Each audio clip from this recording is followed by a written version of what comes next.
Hello, hello! Hello, everyone. Hopefully you can hear me. Hopefully you can see me. Welcome, happy time zone! Hi, Irish Disney Nerd. Hi, Sarah. Hi, Ari. Hi, Meow. Is my love language. Sarah can see and hear me. What's up? Hi, Dor. How's it going? Sarah, I hope you enjoy dinner with your friend later. No worries about only staying for an hour. I'm glad that you're here while you are.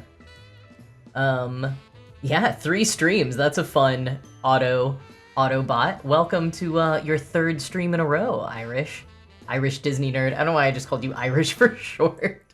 I feel like I've met someone whose first name was Irish before.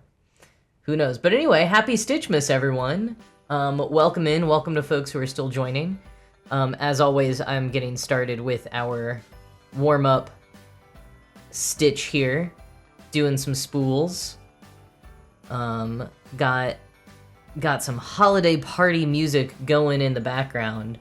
You guys can let me know, or you all can let me know how balanced that sounds. Irish is okay to call you. Okay, great. It is a longer username, but you are not the only one. Although I have shortened other people's, some of whom have told me it's okay, and some of whom I can't recall. Meow is my love language. I sometimes just call you Meow. I don't know if that's okay or not. I will stop if you prefer something else or your full username. But yeah, I don't think we have first timers watching the stream just yet. It looks like we've only got about 6 folks here, and I did just put it on my stories, which I haven't promoted the stream in a handful of weeks, so I don't know if that will lead to any new folks joining. But I only bring that up to say that I'm not explaining this warm-up Stitch too much, because I think everyone here kind of knows the drill. But there is a command you can put in the chat that describes it more. Meow's name is Cat. That is a fun username if your name is Cat. Well, hello, Cat, aka Meow. I was hanging out with a friend named Cat over the weekend. Also, hi, Tom. Hello, hello, as you said. Oh, I was gonna put the spool thing in the chat, just in case anyone wants to see it, get the codes, get the info. Also, I have my sound mixer in a different location right now for reasons, and it looks like I have Christmas lights behind it. For this month only, I'm into that. I think usually that would annoy me and I would move it, but right now I'm like, wait, no, that's kind of fun. It looks kind of festive. Anyway, how are folks doing tonight? What, if anything, are you working on? What'd you bring to the co-crafting stream? I imagine for some of you it is still dinner time. That tends to happen. This really is a dinner time stream slot. I should lean into that more at some point. I don't know how much I would want to really eat on camera, because I think that would lead to a lot of mouth sounds on the microphone and be hard to chat with you all if my mouth is full. But I don't know, maybe there's some other way I can lean into the dinner time theme, even though there's a lot of folks for whom it is late at night. It's like not a dinner time stream, so maybe not. I don't know, something to think about. One of the many endless ideas to maybe do something with eventually.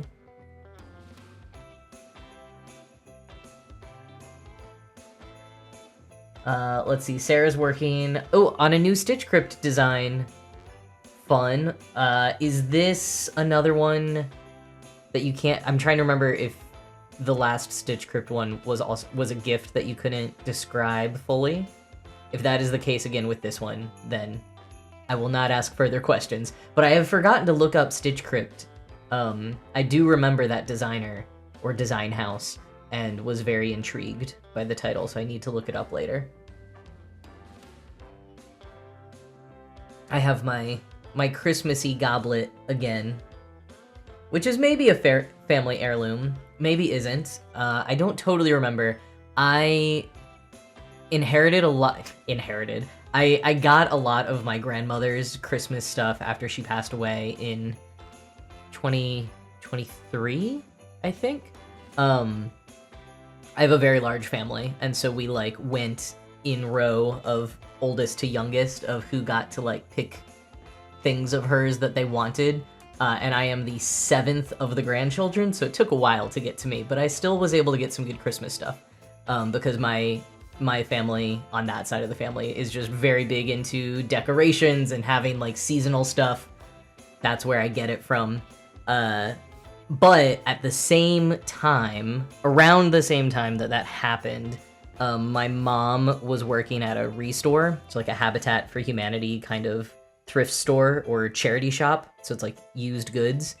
And she collected and bought a handful of, not a handful, quite a number of items that would sort of help me set up my house when I was moving from the city to the suburbs. And one thing that she snagged was like a huge set of various like holly and ivy Christmassy dishware that had sort of been like my dream to own one day, and she found it for a few bucks at her work. And I just can't remember if those goblets in particular came from that set or if they came from my grandmother. But a funny anecdote related to that is there are some other glasses.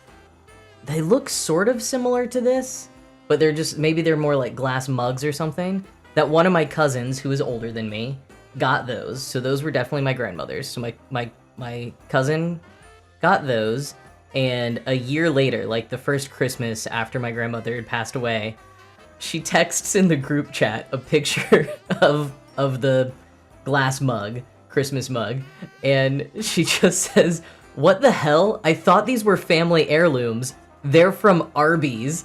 And she showed a picture of the bottom of the glass with the Arby's logo. And I guess they were just like a limited edition thing that Arby's gave away.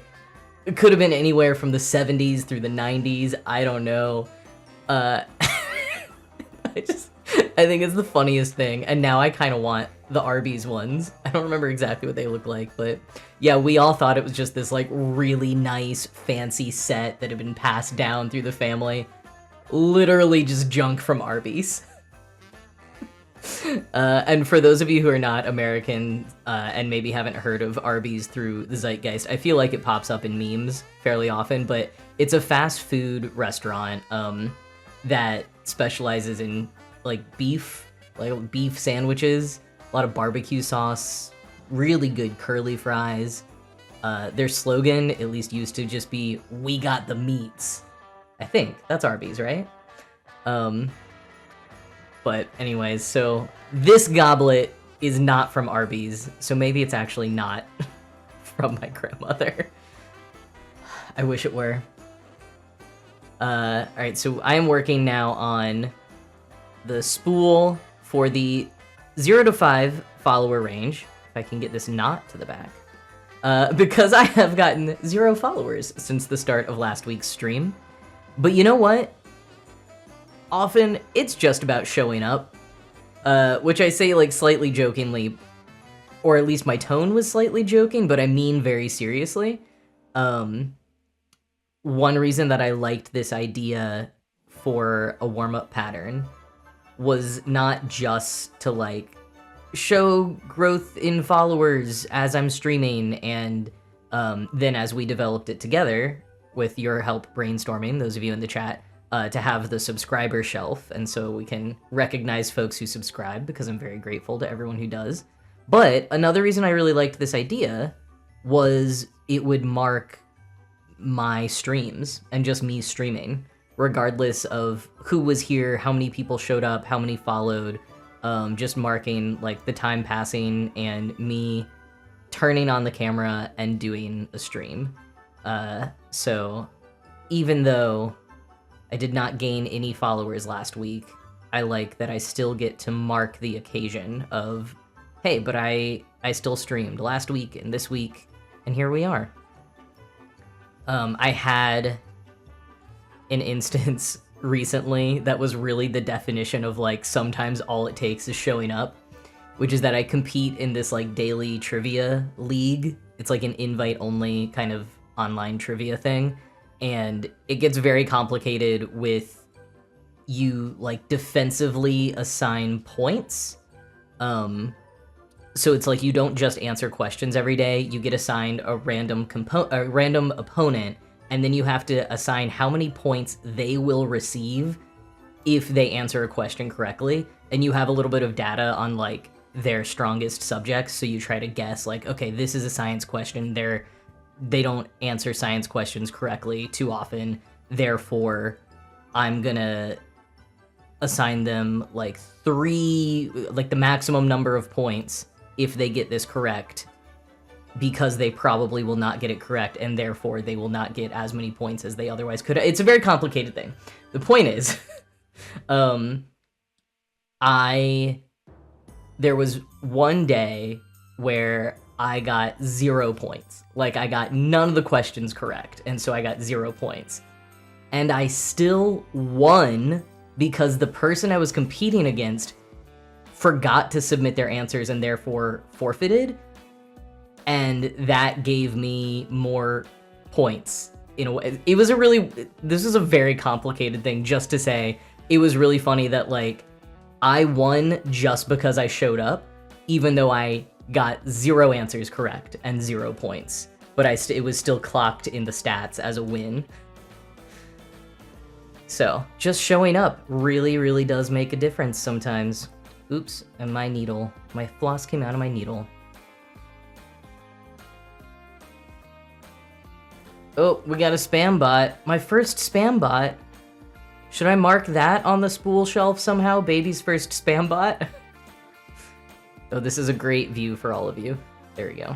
Of me just attempting to put this floss back on. Oh no. I've made it worse. Okay, we're gonna cut this off a little bit to make it even. Try to get this on here.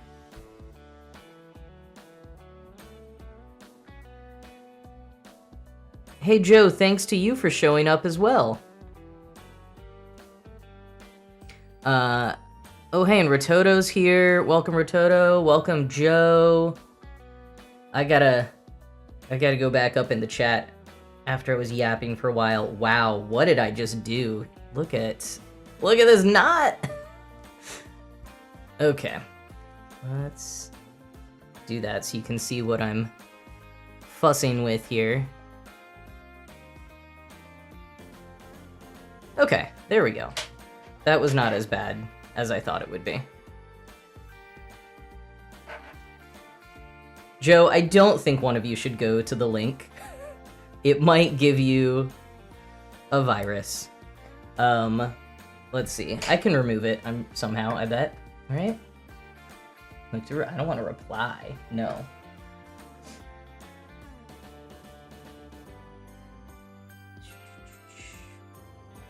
All right. Well, it has been on the to-do list of, like, getting at least auto mods, if not human mods, and setting up rules and more, like, things to catch in the filter. So that's another thing that I need to do.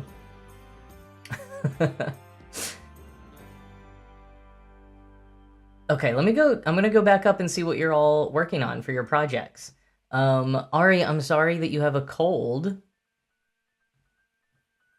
A small DIY mini house does sound very fun, but only if you're feeling up to it, because you gotta get better too. Okay, Tom is gonna be working on last holiday cross-stitch gift. Tom, you have done so many holiday cross-stitch gifts that is very exciting if it's your last one, although you say you don't trust it. I need to hear more about why you don't trust it. Dora's multitasking between crocheting a headband for their grandmother and editing some photos from Comic-Con. Oh, that's super fun. I know you had a great time at Comic-Con, so I bet that's really fun to be reliving it a little. But also a headband for your grandma sounds great. Okay, yes. Oh, thank you to Embrocery Geek for the follow. You will be reflected in next week's Spool Shelf. So thank you for that, though. I really appreciate the follow. Yeah, followers go from beginning of one stream to beginning of the next stream. So at the beginning of next stream, I will add you to the Spool Shelf. Subscribers I try to do in the moment. Subscribers go on they help build this shelf here, and we're almost at the end of this first shelf so that all these spools will not fall off the shelf. We're getting close. But Sarah, yeah, I'm sorry that we've been spoiling some of your gifts. We'll have to be more careful about describing them. And wow, Irish walking 20 steps yesterday. Yeah, that'll tire you out, but sounds like you did some fun stuff. Christmas market, zoo lantern show, and then a nightclub. Okay, yeah, I would be tired too. Okay, caught up on, I think, most people's projects. Reverse virology. Tom says, I don't trust it. There must be more to do or something I'm forgetting. You know, I am sort of starting to get to that point as well. I sent off the very last of the holiday gifts that I'm sending. I sent off this morning. Actually, I think it was almost afternoon by the time I got there. I had a very, very busy morning of various errands. And I do have a lot that I'm still trying to finish cross-stitch wise, but I think I am done with shopping and shipping, and it feels great, but I also still sort of have that no, surely I can't be done yet. Part of it is because I think I've decided that I am not doing holiday cards, which could be the first time in 10 years that I'm not doing holiday cards, but there's just, I think I bit off more than I can chew with cross-stitching. Okay, so we're gonna do the tree today. Maybe won't finish the entire tree, but we did the truck last time, so we got the tree now. But I just, on my many errands this morning, got the floss for it. It is DMC 470, very nice. I didn't have this one. I was going to use 469 if I didn't have a chance to run to the store, but I did have a chance to run to the store today because I needed a lot more floss for other cross-stitch projects.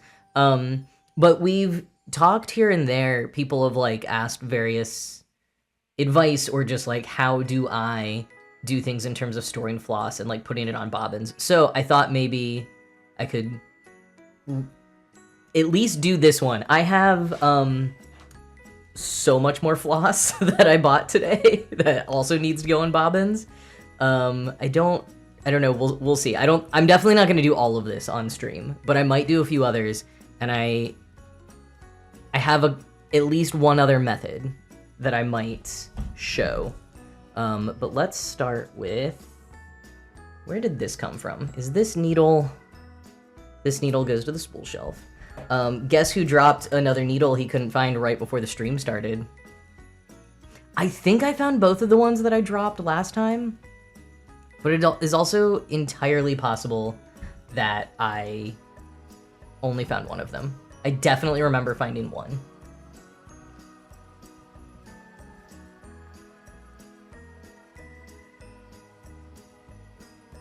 Oh, yeah. Post office had a huge line for me as well, but no one was waiting. There was no line for the self-service thing. So I did that, even though last year I did the self-service one and I mixed up 2 of my packages. But today I only had 1. So I was like, I think I can handle it for just 1. Okay. I was considering I might move the camera. Got to clean up my workspace a little bit, and then I might move the camera over to this little table that I always have set up that none of you ever see. So let's try to do that. Oh, well, there's part of my desk. Okay, I'm gonna move this down and do something like this. We're gonna see how this goes. That will be there. Okay. Move that out of the way a little more. Let's actually move this down more. Like that. Okay. Sure, this is my table. That's not a terrible view, actually.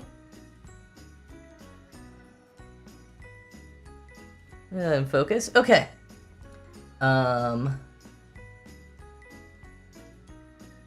Hugh Jackman has a punchable face, according to Door. Wow, I don't agree, but, you know, to each their own. I like Hugh Jackman. Alright. So, this is a skein of floss. Or a skein? A skein? I never know how to pronounce it, and I think I make it different each time. And then these are little plastic bobbins. They also make paper ones. I like the plastic ones. I've talked before about how I am on a mission to fully organize my floss boxes, because I have thrifted a lot of floss, and so that is not as organized as I usually make floss when I have it brand new. So I'll also just show you. This is one of my floss boxes. Bad reflection. This is actually the more organized side, but when it's zoomed in this close, it doesn't look as organized. But you can compare that to how unorganized. This one is much worse, because I still have a lot of, like, thrifted ones. So I go in number order of the DMC numbers, rather than, like, color coding or other options. And what I have started trying to do is, like, I think I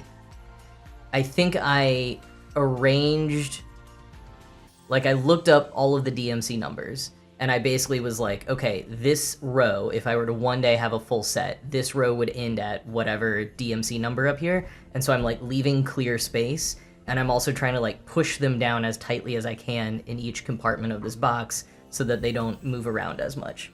So that's just a little bit about how I'm trying to organize it, and sometimes I use extra plastic bobbins as, like, spacers. I've also thought about getting some foam. So that's a little bit about how I organize the box, because people have asked in recent weeks, so I thought I would show a little bit of that. I know that some people who joined the stream have been stitching for a long time, some as many as decades and decades, but I also know that there's a lot of new cross-stitchers and new crafters who joined the stream, so I thought I would show a few things like that, and also I feel like, well, first of all, I am a newer cross-stitcher relatively, and I feel like in anything, it's fun and helpful to see how other people do the thing, and sometimes you pick up on a tip that you didn't have before. So, I have seen people do how they write on their bobbins in many different ways. I need a sticky note for my pen. Some people use label makers to number their bobbins, and there are also, like, on Etsy and stuff, there are, like, stickers that you can buy. There's, like, whole sets where you can buy the stickers that go on the bobbins. What I've seen most people do is they'll write the number, like, here or here, but I don't think I saw that until I started doing this, and so I like to turn it upside down and write the number there. So that is what I do, and I just use a Sharpie pen. So I usually have to scribble on a scratch piece of paper before to work. Okay, so this is 470, and I try to have decent handwriting when I do it, and some of them turn out nicer than others. Predictably, when I'm doing it on stream, my penmanship is not going to be quite as nice. Okay, now this is the thing that we've talked about the most, because people have asked me and others in the chat, like, how do you not tangle this while you do it? So the biggest tip that I have learned is that if you're going to start pulling it apart, whether you're putting it on a bobbin, whether you're doing a floss drop, or you're just using it for your craft, you want to go on the number side, the barcode and number side, so the bottom, if you're sort of like holding it upright, and find this tail. Sometimes it is really tough to find. If we do more than just this one, you'll see how it's very tough sometimes. That one was pretty easy. We do have an ad starting in 1 minute, so I'll try to get the most instructive part of this done before the ad starts. But so you pull this, and I'm sort of holding, I kind of hold both of these for, like, tension, and you can start pulling this out. I'll try to hold my hand this way. And then the way I do it is I just hold it down on here, I guess I need to go. Usually what I actually do is I clamp like both of these parts between my thighs and I pull it out there. So we're gonna see how this works without that. Because it does help to hold on to these, at least for the first bit as you go. We also hold it onto there, and then you just start winding it around, and that kind of secures? That word sounds strange in my mouth today. But secures it down, and then you just wind out the whole thing. And sometimes you encounter a knot like this, which, like in a lot of stitching, is not really a knot so much as it's like just kind of twisted around itself in a weird way. So that's free now. Okay, so we're gonna try to do this without the tension that I usually do and just see what happens. But yeah, from here you just kind of wind it. You wind it. And it can take a while, which is why I think a lot of us can sometimes, you know what, I am gonna do my legs trick just off camera. Which is why sometimes we can accumulate a lot of floss that we have not organized. Because sometimes you just gotta set aside what would normally be your stitching time just to wind some bobbins. This might be making folks seasick. Apologies, if so. Dora, I'm glad you clarified that you do like Hugh Jackman. You just think it would be satisfying to bop his face. Tom, yes, same. My handwriting is never worse than when I'm trying to make it look good. In this moment, it's also that I'm at like such a weird angle and going between looking at my hands in real life and looking at my hands on screen and all of that stuff. But, all right. Oh, and the ad is happening. So I will wait to finish this off until folks get back from the ad break. What do we have going on over here? Okay. And then the little pieces of plastic label just dropped on the floor, and I'll find them later. Usually if I'm just like sitting in my living room doing a bunch of these at once, I will just let all of those go and then find them all when I'm cleaning up for the night. But okay, so there is our little piece of floss. Little bobbin.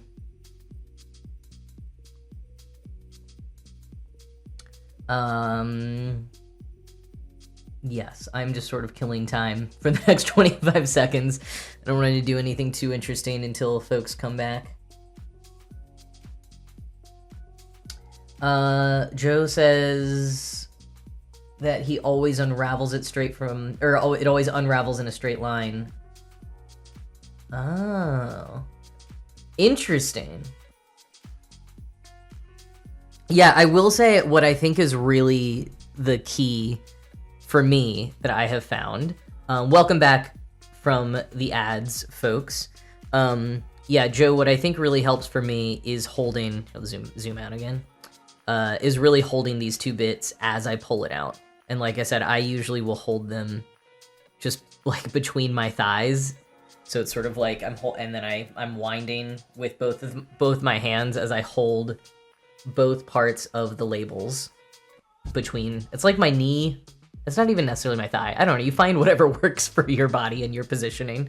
But yeah, if you hold those, it helps it all come out just straight from the skein.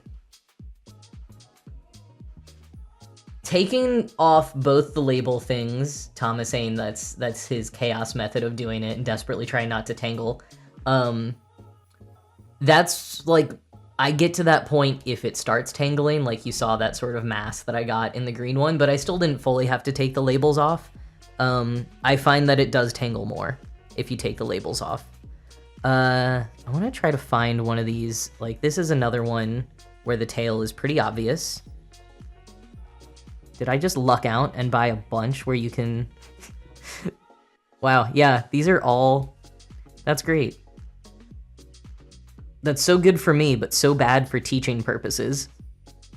This is the closest that's a little, like... Oh no, that one's kind of... That one's pretty... But sometimes you really have to dig through. So... Ooh, we got some more... Okay, Sarah usually takes the two labels off and then loops it on one hand. Oh, okay. That makes sense to loop it on. I feel like that's similarly just like trying to hold it in one place. Like I hold it with my legs and you hold it by looping it on a hand. I think that's kind of the key, Tom and Joe and any others, is part of it needs to kind of be held somewhere so you can be pulling it. But I have another method, because if you're doing a lot of these at once, like if I were to really sit down and do all of these, my wrists would start getting tired, my arms, my elbows, like you'd get all of those sort of micro movement kind of strains happening over time. So I saw something on, I don't know, Instagram Reels or something a while ago. And I did try it out, and I've filmed part of it. I'm gonna make like a short, a reel, whatever, of this at some point. But I thought I could do it on live stream too, which is you can use a drill to spool these, to wind them onto bobbins. So I'm going to demonstrate now how that works. For anyone who has a drill and thinks it would be fun. I haven't done it in a while, so I'll have to slightly relearn how to do it. Yeah, anyone who's seen Will It Waffle should probably be nervous with me pulling out power tools. Serious about crafting. It's fun. I mean, I have started using this drill more for like actually drilling and screwing and stuff around the house now that I have a house. But historically, it has been used for like I have the scrub brush attachments to clean shower grout. So I've used it for like cleaning and crafting more so. Yeah, I'm the serious crafter. I also don't know if this is gonna be too loud. I'll try to, I'm gonna see what is gonna be the best way to set this up. All right, we're gonna find out. Maybe if I do, just gonna get some real like behind the scenes views tonight. Okay, so let's get a fresh bobbin out. And what color? Okay, I think I'm definitely gonna need this color soonish. So we'll start with, you might even notice I bought several of this one because I'm really gonna need it. Oh, I can't get that to focus. But, okay. So we're gonna write... Also, wait, this is funny. So this is another one that I thrifted, and I just had, like, a very, very old version of DMC labels, and I thought that I had $6.98 for a long time, and fortunately, I realized right before I went to buy more that it is not $6.98, it's $8.96, or $8.69. So $8.69, and in fact, I will have to, this will be good because I made a fresh bobbin for it a few days ago and got the number wrong because it was upside down. Oh, I gotta use the scratch paper to get the Sharpie going. 8.69. I should say I do not usually do my 8 with 2 zeros like that, but when I'm trying to make it look nice, I sometimes do. Okay, so here is how the drill works. The butchest way to cross stitch, says Tom. Yeah, that's true. Okay. So, where have we got? Come on out. I also don't remember the proper words for any of this. And the way that I do it is not super right. Because what I'm gonna do is I'm going to secure this in between the parts where like the bit would go. I saw someone say that she'd like 3D printed a custom bit, so the bit would go in there and then it would have a piece that holds onto the bobbin. But I've just done it like this, and then you're gonna do the same thing you would do. Find the tail on the numbered barcode end, hold on to the two parts of the label to give it a bit of a pull, and I think that securing this between my legs was a very crucial element when using the drill. So I'm gonna do that. You can't see it, but I have the skein secured between my legs with focus on the labels. And then, trying to remember if I did do, which way is it gonna go? This is what I need to remember. I guess I could change which way it goes, huh? Okay.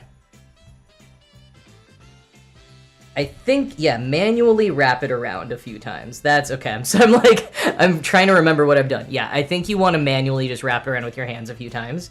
And then, is it gonna go? There we go. Oh no! And this is why you don't look at a camera while you do it. Okay, let's undo that. It's a little bit, like, honestly, like a sewing machine. Okay, so I'm just gonna make sure it's in focus, and then I'm gonna watch in real life. There we go. It's like a sewing machine pedal in that, you know, you can control the speed as you get more comfortable with it. Oop. And it is definitely something that you get better at as you practice and or do regularly. Because at one point, I was definitely going much faster than this and not making as many mistakes. And it is a lot easier to see when you don't have a bunch of camera and streaming gear in front of you.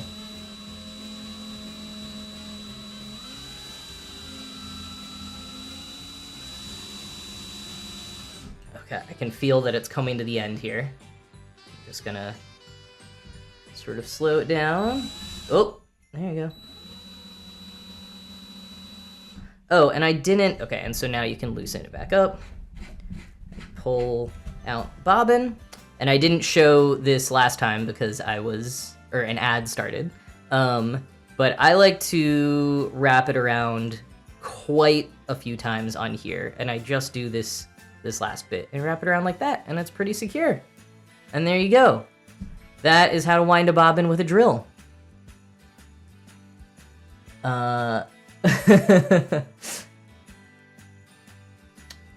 Meow, it is... I mean, you saw me get tangled up right at the start. I will say, I don't really remember getting tangled like that any other time that I've done that. I think it works better than one might think. Yeah, and Tom, the speed is appealing. I did time it once, and I think it took about the same amount of time as it did to do it by hand. And part of that, I think, could have been, like, setting it up and futzing with it, and if you have any problems with it, because I feel like the setup and the getting used to it, or the potential for error is a lot higher versus when you're just doing it by hand. But I think even accounting for that, like, it didn't save that much time, but in addition to just, like, being fun, I think what is appealing about it is if you are doing a whole bunch of, like, skeins at once, it can, again, like, save that effort on your hands. Or if you have, you know, any kind of chronic pain or disability or anything where winding onto a floss bobbin is just, like, not good for you, this is a potential option. Let's do one more, just because it's fun. Although this is clearly an old thrifted one, and so I feel like it might not go as smoothly, so I'm not going to do that one.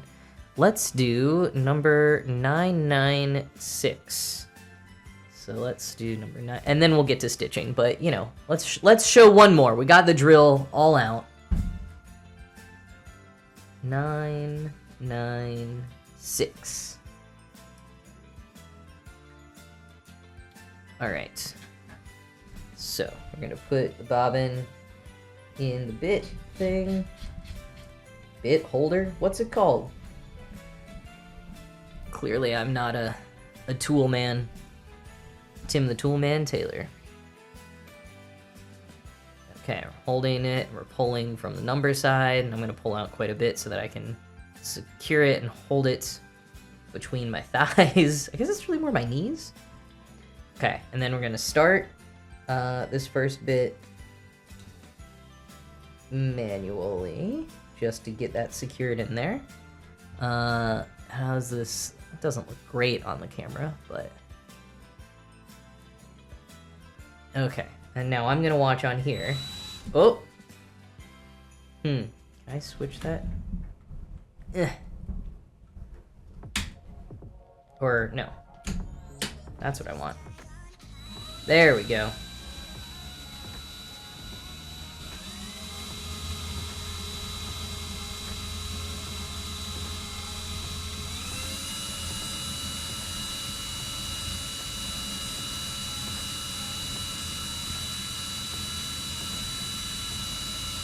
Oh, and I've got... Oh, I thought I had a knot, but it's just pretty much the end. Okay, I concentrated a lot more on that one. Got a little quiet to concentrate. What is this? Oh, I dropped it. What is this music? I feel like I had set it to no vocals. I've got a weird song playing. Okay. But there we go. Another floss. Yeah, that one went a lot better. The first one wasn't bad, but I was like, okay, I remember how to do this now. Yeah, welcome, Lauren. Doing some drilling of floss bobbins. But those were really, I just wanted to demonstrate those two, so we'll get started on actually stitching now. Put the drill aside. Ugh. Go back over here. You can see my mess of supplies.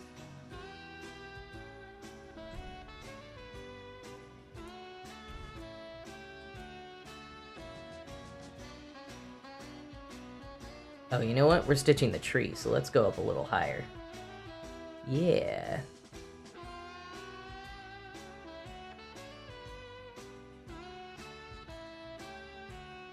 I do not remember where I got this pin, by the way, this Enamel Persist pen. It feels like Elizabeth Warren merch, but I'm pretty sure it wasn't. And let's actually tighten this hoop a bit.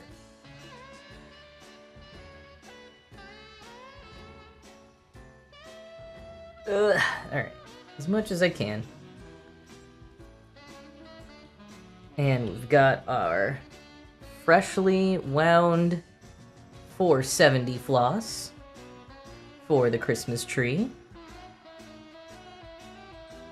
Let's see here, that's not a spot.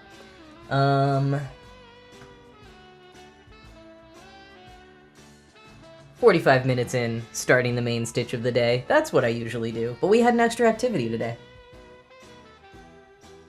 So I feel alright about that. Alright. Let's get some floss.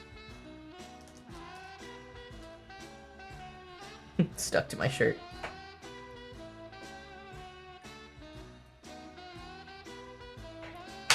You're welcome, Meow, for showing you the drill trick. And yeah, that's exactly how I see it. There are like very specific situations it could come in handy, and mostly it's just fun. It's just a fun thing to do if you happen to have a drill, or if you like borrow one from a friend or get one from the library for another scenario, like an actual drill scenario, and then, you know, while you have it, wind some floss while you're there.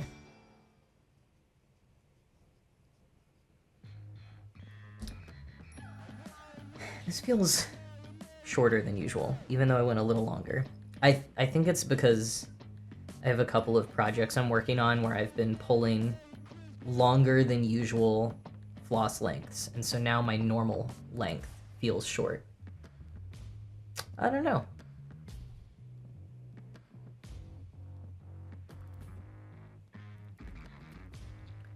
Tom, I might have missed it, but I know you explained how you weren't trusting that your holiday gifts were totally over yet. But I don't know if you said what you were working on, unless it's similar to Sarah, in which you can't say because it is a gift. But I'm just always curious what kind of patterns folks are working on. Did I? Oh, I went over one too much, but that's okay. I'll just go back.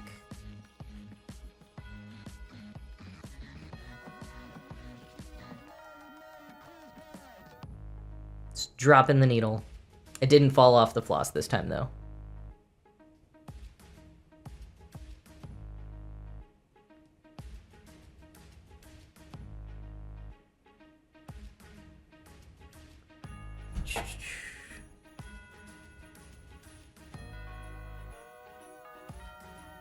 Oh, undo that.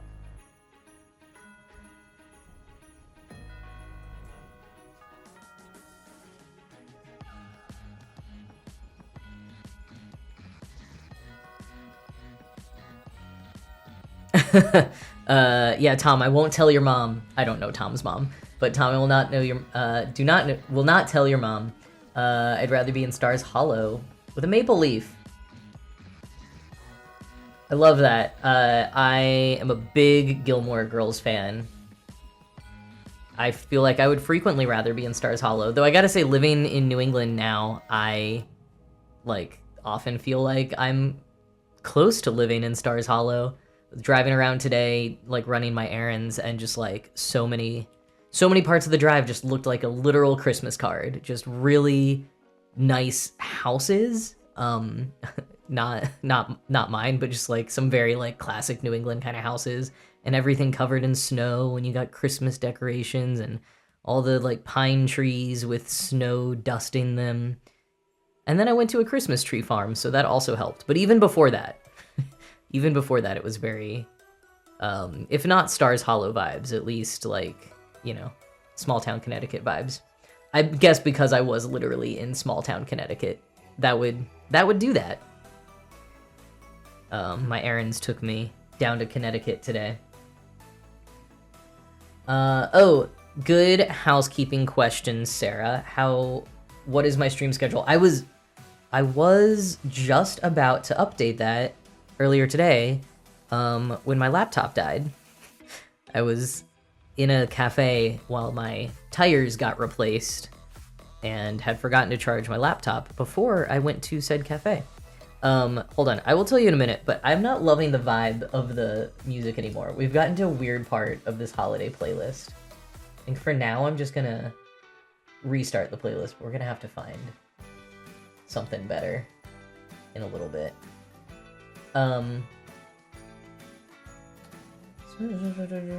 Okay. So, yes, next week I would like to stream. I keep wanting to, like, do more holiday-y-ish things, and I'm not going to promise that anything more is going to happen next week, but I don't know, maybe there'll be one or two more elements. So I think I want to go one more week, and then, yes, the stream in between Christmas and New Year's, I think I'm going to take off, and just, like, rest and relax and kind of just forget what day it is for a few days. My day job, the office, is closed between those holidays, which is amazing. I'm so grateful for. And so, yeah, I think I'm going to take off of everything. No content work, no writing unless I feel like it. Just lots of rest and relaxation. So I will update the stream schedule on my channel. I think I forgot to do that in November a couple of times, so sorry if anyone popped in and I wasn't here. But that's what I was in the process of doing when my laptop died earlier today, and then I forgot to get back to it, was I was updating the stream schedule. So next week, was it the 21st-ish? Yes, stream, but then the 28th-ish, no stream. And then I'll be back at the start of January.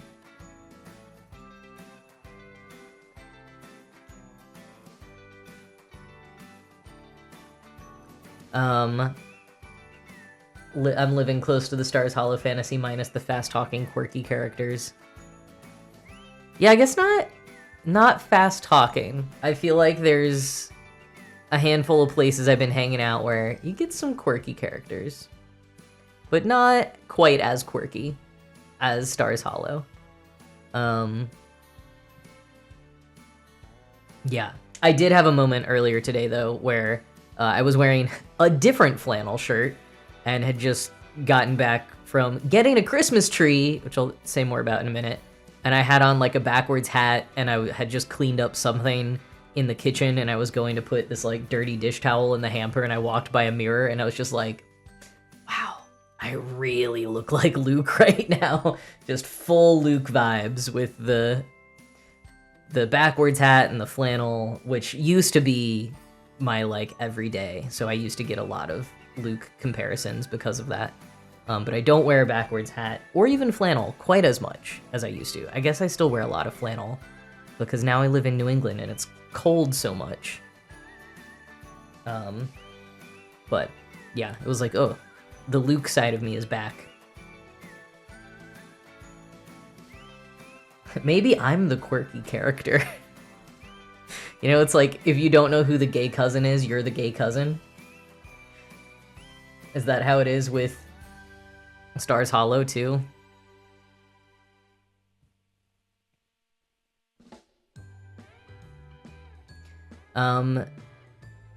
Yeah, Meow, I know that times can be tough during the holiday season, so I'm glad that, you know, popping into the stream and chatting with other people and taking some time to craft is good for you mental health wise.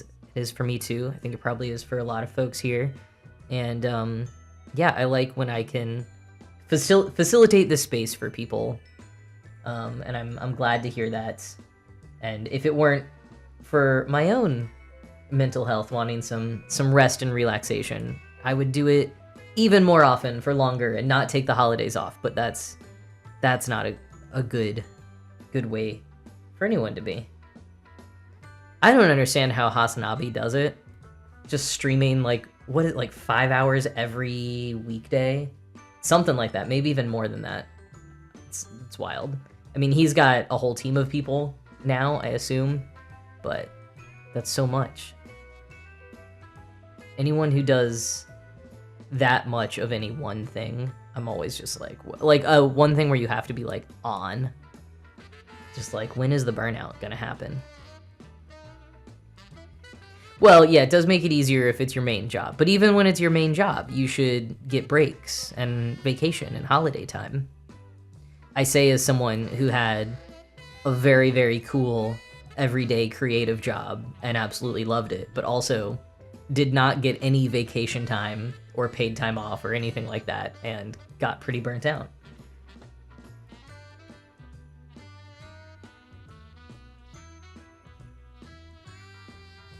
Oh, teacher for 12 years.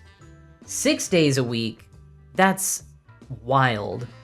Yeah, I was thinking of like teaching. Like, it doesn't have to be a performance thing where you have to be like on, but like teaching or like retail or customer service, like things where you're like really interacting with people for the bulk of the time that you're working.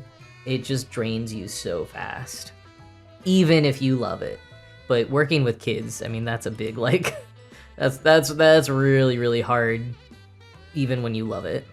And there's so much also like bureaucracy and other things that come into that as well.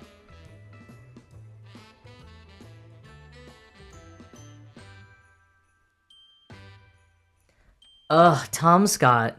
Yeah, Sarah. Tom Scott is wonderful, and his last video where he was like, I did this very intense video schedule that I was very strict about for 10 years, and the 10 years has ended, and now I'm ending it. And just how his retrospective and what the end of that video ended up being. I think about that video so much. I also cried my eyes out watching that video. For anyone who doesn't know, Tom Scott is I would say he's an educational YouTuber. But his videos over the years were kind of like he would go a lot of places and like talk to scientists or park rangers, experts in different things. He would sort of answer a question. He would have maybe a more common kind of question and go find the experts and do the research. Little like kind of slightly Mythbusters vibes. But he ended his main YouTube series at this point maybe like a year and a half ago, and just made a really fantastic video that I would say, even if you are not familiar with Tom Scott or like you haven't watched that many of his videos, his final video that he made as part of that series is just such a good treatise on creativity, particularly creativity and like output on the internet, and also a cool retrospective of like how YouTube has changed in the last decade. So I recommend that video. I don't remember the name of it right now, but based on the description I gave you, you could find it on his YouTube channel. And as Sarah said, he's still doing like other things, but he significantly slimmed down what he has done. Tom is another one that I I got to know a little bit in my more substantial YouTube days. We definitely met in person at least once. I think we hung out in California. And what I mostly remember is that we were a part of a cohort that met online a handful of times in the early pandemic. And listening to his like lockdown experience was harrowing.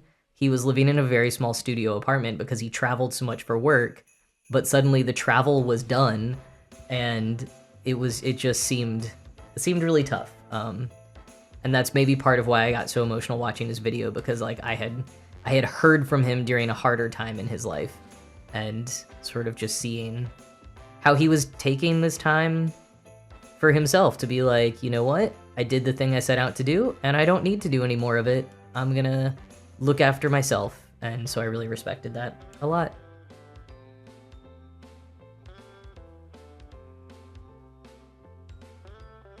Wow, a couple of teachers in the chat. That's great. Sarah, I hope you enjoy your dinner with your friend. Thanks for stopping by while you did. Thanks for being in the chat.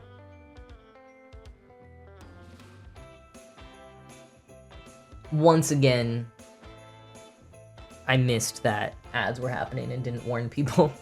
But that's okay, because I was just going on and on about how much I like Tom Scott and how much I respect him. And while that would be nice for everyone to hear, I know it's probably not the most interesting for everyone, so that's okay. That's okay that some people missed it.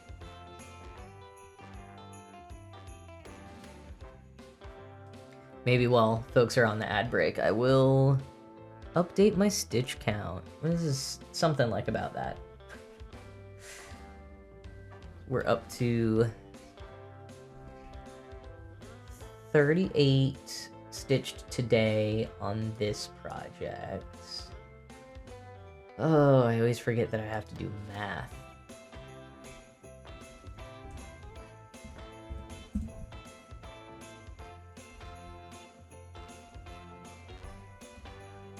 Oh.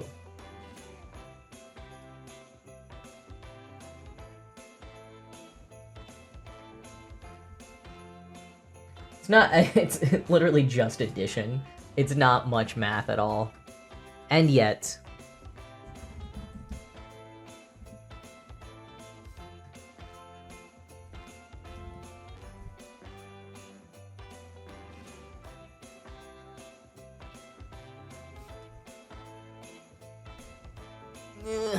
also gonna, oh, welcome back from the ads. By the way, folks who were gone for the ads. I don't think you missed much, even though I missed that the ads were starting. Uh-oh, foaming up a little.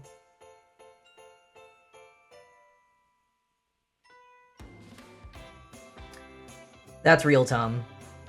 That is definitely how I feel. Like, for a long time in adulthood, I really pushed myself to not use a calculator as much as I could, just so I could keep my brain sharp as I aged. And that was really working. And I have not been as strict with it in recent years, so I do need to get back to doing that. But I do think in the interest of expediency while streaming, I will use a calculator. Or similarly, when I was a trivia host, I didn't want to get it wrong. And so to do it quickly and correctly, I would use a calculator when I needed to do math on things like tie-breaking points and stuff like that.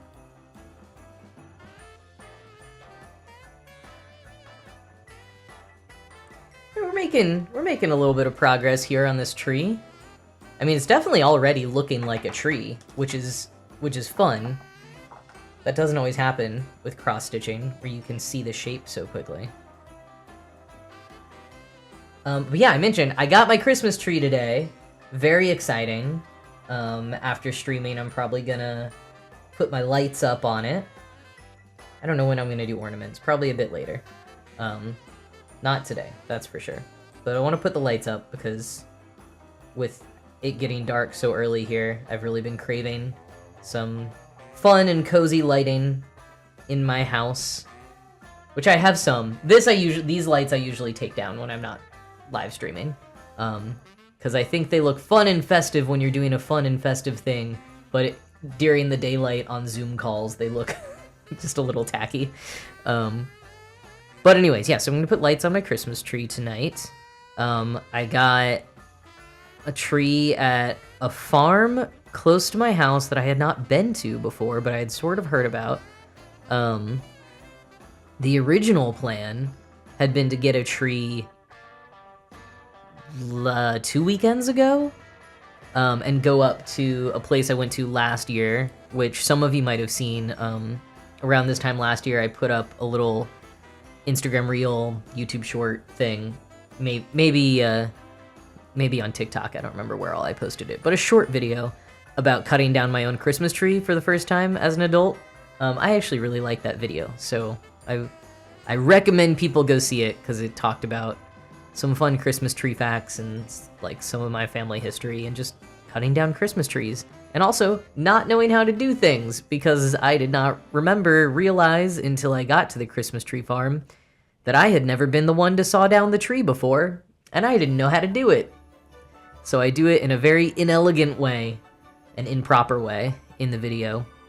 But that was last year, and I wanted to go back this year and do better at sawing down the tree, but also it's just like a really fun experience. The farm I went to was very nice, and I don't know, it's nice to devote like half a day to really making it a thing and really having like a fun winter experience. Like this farm in particular has free cocoa and cookies, and I think they have like a fire pit and food trucks and wagon rides and all that kind of stuff. So I wanted to do that, but 2 weekends ago when I was gonna do it, it ended up taking me the entire weekend to put my Christmas lights up outside. I hit so many roadblocks with that, so I didn't have time. And then I don't really have time during the week.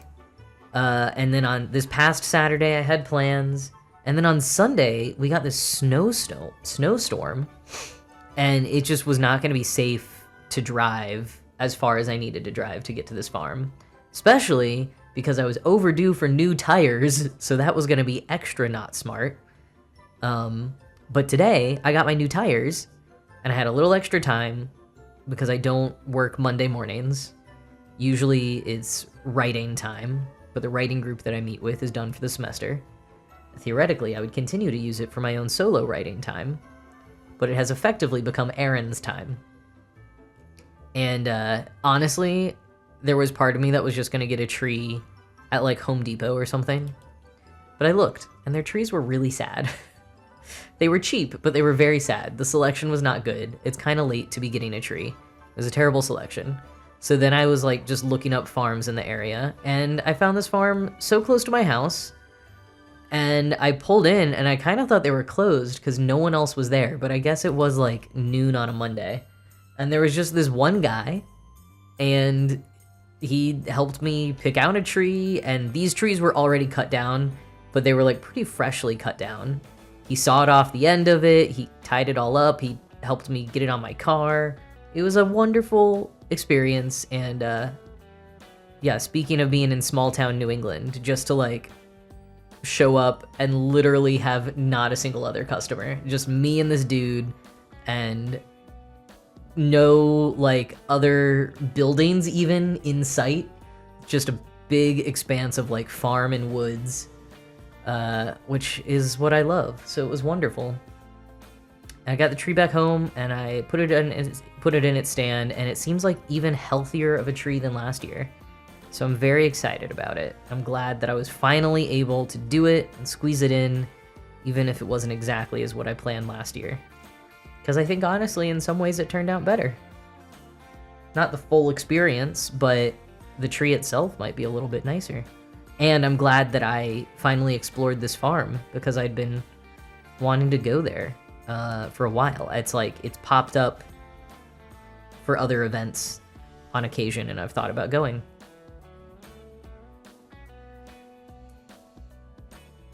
Oh, Dor, it's not supposed to snow until January? I think that's, you know what? That's how New York City often was, is sometimes we would get snow one time we got it in like October. That was wild. Sometimes there would be a little snow in December, but usually like a big snowstorm wouldn't hit till January. So that is an adjustment I am having for Massachusetts, is it definitely starts snowing earlier. And I think this year it caught a lot of people by surprise.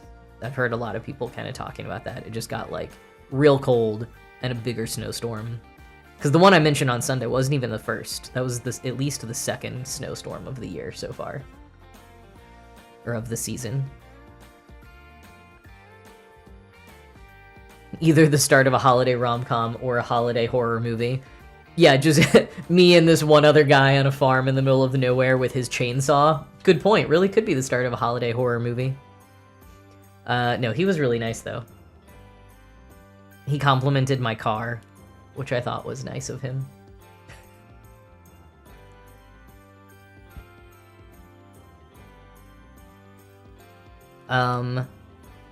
Meow, I do not know where you live to say that you don't have that kind of Christmas tree farm experience. And you do not necessarily have to share, because this is the internet, and you should only share what you feel safe sharing. But what I will say is that I grew up in Texas, and we used to go cut down the tree every year until like high school. And I don't think people would expect that there are Christmas tree farms where you can go cut down your own tree in Texas, but there are. So it might surprise you, the places where this happens. Although, you know what? I say that, and recently I did see a map that was sort of like, oh, pardon me, density of Christmas tree farms around the nation. And it was like, you know, a ton in New England and a ton in kind of Minnesota-ish area. But a significant amount in North Texas as well.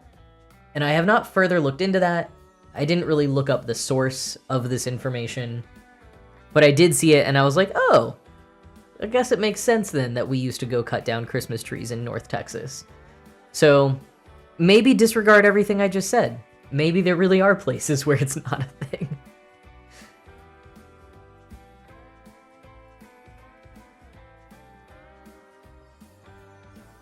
I really am enjoying this pattern. I think I talked last week about enjoying the simplicity of it, and I think that's for sure true. Because a lot of my holiday gifts I've mentioned are like on smaller cloth or things that are not stitching cloth, and most of them I've also like designed myself in some way, so it's just sort of like a lot of thinking that has to go into them. So it is nice to just sort of have this like more relaxing, just kind of following a pattern situation on easy cloth.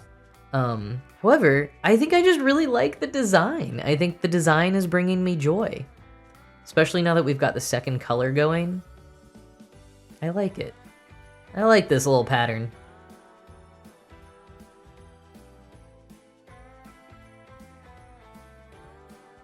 I mean, Dor, it makes sense that you would have never had a Christmas tree. But you have your Frame is your partner, I think, or friend, roommate. Got a small fake one. That's all that I had for many years when I was like living in New York City. I like the little tabletop ones. I think are really nice. My second Christmas in New York City, but my first Christmas like living in my own apartment with my roommate, my best friend from high school, who also moved to New York. There was like just no way in the budget that we were buying any kind of Christmas decorations whatsoever. And I came back from work or school or whatever one evening, and she had just hand drawn a Christmas tree on this big like sheet of paper and just taped it to the wall. And then and I don't know if we like had presents that we put under it, but that was our Christmas tree, was just like a drawing on the wall. And I kind of loved that. I thought that was great. I feel like nowadays I'm much more crafty. So I would do maybe something with like yarn or just something from like whatever I had laying around instead of drawing something on the wall. But she was a very good visual artist, so that actually makes sense that that would have been her go-to.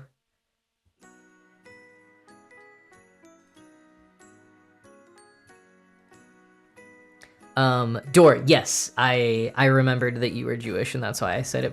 What you might not have heard when your headphones cut out was me saying that it makes sense that you wouldn't have had a Christmas tree before. But, fake little one is also very fun.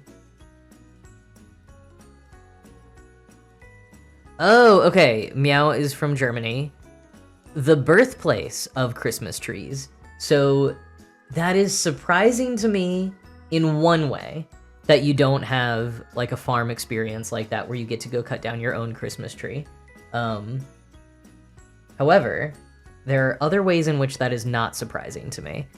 Obviously, I am not German, so you can correct me on any of this, but my American interpretation of that is twofold. One, actually, I guess this is all sort of the same thing, but I'm just thinking of like, I don't know, if there's a country where Christmas trees have been happening for many, many more years than they happened in the UK and in America. Something about maybe it not being like quite as unique, or I don't know. So I feel like there's something there where I'm just like, yeah, I don't know. It kind of makes sense that you would just buy them in markets and at stands, which is what the majority of Americans do as well. But the other element of it is farms having these more like experience kinds of things to do is very specific to the American economy in the like late 80s to early 90s, which is when farms experienced I don't know if a recession would be the right word, but farms were having a lot of trouble. And part of it I think was related to the recession in the late 80s. Part of it was like related to the ways that supermarkets were developing and just all kinds of different food industry trends, but probably something to do with Reaganomics and farmers not getting as many subsidies anymore. There's a lot of complicated economics to it that I don't know off the top of my head, but farms and farmers were really struggling.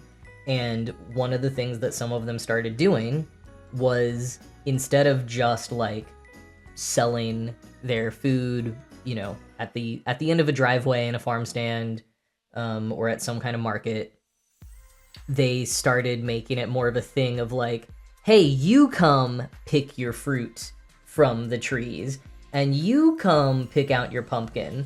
And this is the same time when corn mazes were invented. And it's, there's a little bit of quibbling about exactly when corn mazes were invented, but it was late 80s, early 90s. Jury is out if I am older than corn mazes or not, because I was born in 1990. But I think we talked about that on an October stream of like corn mazes being a more recent innovation than people would think. Hedge mazes and stuff like that are very, very old, ancient. But corn mazes specifically were an American innovation at this time when farms sort of pivoted to being experiential so that they could just draw more people to the farm. I don't know, sort of like how musicians had to start touring constantly because that became the only way to make money. You could kind of compare it to that. Like, farmers weren't making enough money just from selling their food in the usual ways like they had before. They needed to draw more customers in by having all these fun things to do. And I don't know, but I would guess that would be when Christmas tree farms specifically started allowing people to come cut down their own tree, instead of just having a bunch of pre-cut trees lined up and, you know, maybe renting some space in a parking lot or at some store where the farm can just have an outpost for December and sell their trees, which is like what happens in New York City. It's what happens in a lot of cities. But then there are also those options to go cut down your own tree if you want to. So that would be my guess. The only caveat I would have is that I have film footage of my mom when she was a kid and her brothers and sisters and her mom and dad all going to cut down a tree in the 60s. This was a thing that they did every year. But I don't know that was at like an official place where you paid for your tree. That might have literally just been them going to a forest and cutting down a tree. And that would be the other side of things where I would like think that maybe in Germany and other parts of Europe, maybe people still do, but also probably there's just more regulations around that. You can't do that anymore. But anyway, that was my very long way of saying like, oh, actually, I guess it does make sense that you would not have the Christmas tree farm experience as I described it in Germany, to your knowledge.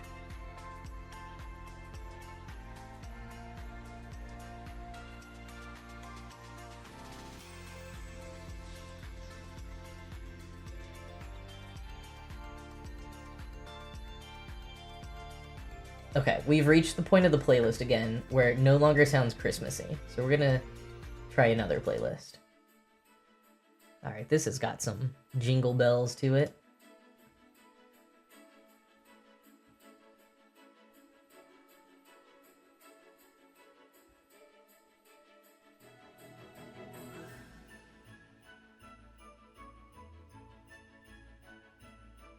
Yeah, I like this one. Alright, this song can stay. For anyone who is curious, if you stream yourselves or are just generally curious, most of the music that I've been streaming the last few weeks and am streaming right now is from Epidemic Sound. I don't think I have my ambassador link in a command or my about yet, but I'm realizing in the moment that that would be a thing to do. Also realizing that I might need to redo some of that. But anyway, Epidemic Sound is a fun place to stream music where if you have an account, it's all licensed to you. 2, 3, 4, 5, 6. 1, 2, 3, 4, 5, 6. 7. Wow, perfect.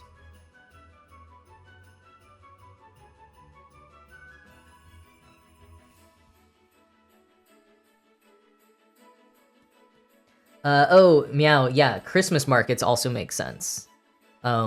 Which are a thing, and I think becoming more of a thing in America. Like, they're definitely a thing in cities. New York City has some fantastic Christmas markets. I feel like outdoor markets in general, most of them in America just, like, can't compare to European ones, or, like, the amount of them can't compare. So that would also make sense. Yeah, if a lot of the stuff I was describing happens at markets. I also have to say, like, what I described is not the most common American experience. It is what is most familiar to me, but most people will just buy their tree more in a fenced-in area where with an already cut down tree like you described.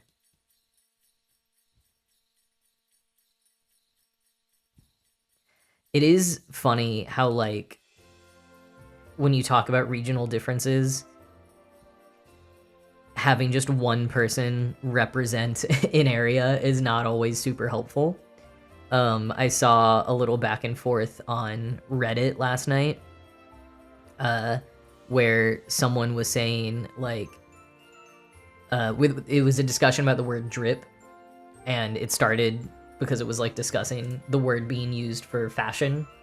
And someone was like, well, here in New Zealand, drip means idiot. And this other person was like, are you, like, super old? I also live in New Zealand, and I've literally never heard that before. And meanwhile, I was thinking, like, that's not just a New Zealand thing. Like, we say that here. But most people on Reddit were just like, I've never heard this before. You must be wrong. And I think they were just wrong that it's not, like, New Zealand slang. I don't know if anyone in the chat is familiar with it, but, like, I had a friend from Pennsylvania who frequently used this word of just like, oh, that person's a drip. And I wouldn't say idiot is the one-to-one comparison. I think it's more, I've always interpreted it more as someone who's like a drag, but also maybe kind of stupid. They're like annoying, they're stupid, they're like someone you don't want to be around would be a drip.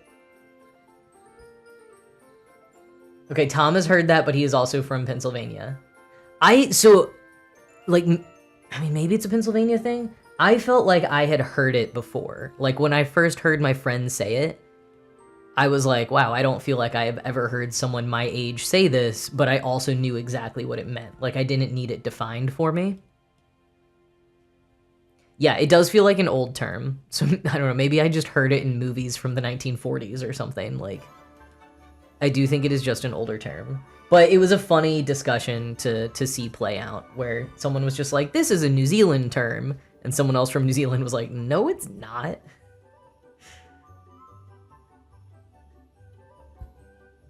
Old sitcoms, that might be it. It feels like a word that would be a part of that mid-Atlantic accent, you know, the like fake Hollywood accent that was started in the early 1900s. Yo, Tom, me too with Nick at Night. I watched a lot of Nick at Night back when it was... Well, I feel like when I started watching Nick at Night, it was actual black and white shows like I Love Lucy and stuff. And then it turned into, like, The Cosby Show. Yikes. But sort of that era. It was like 1980s stuff. Now I think Nick at Night is like Friends. Maybe even something newer than Friends.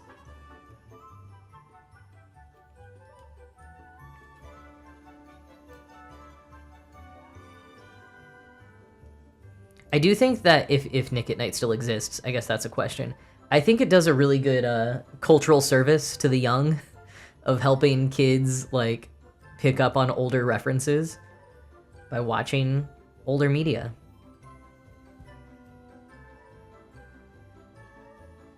I guess they could just do that on the internet now. It does feel like every now and then some old, usually song, but sometimes more than that, sometimes a movie or an old show will sort of like somehow surface on TikTok. And suddenly a lot of Gen Z and Gen Alpha are discovering it for the first time, which I think is great. I think that's fun.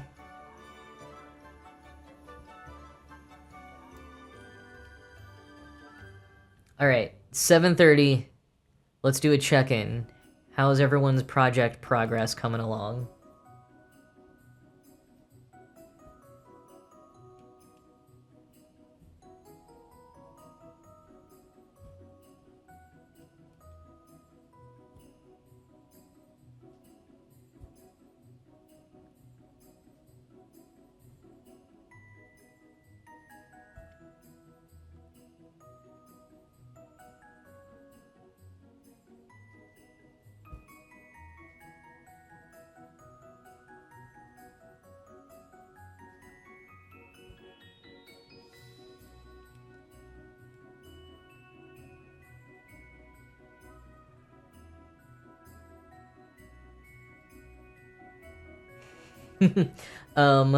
Glad I could yammer on about a different holiday tradition while you clean all the wax off your menorah, Lauren.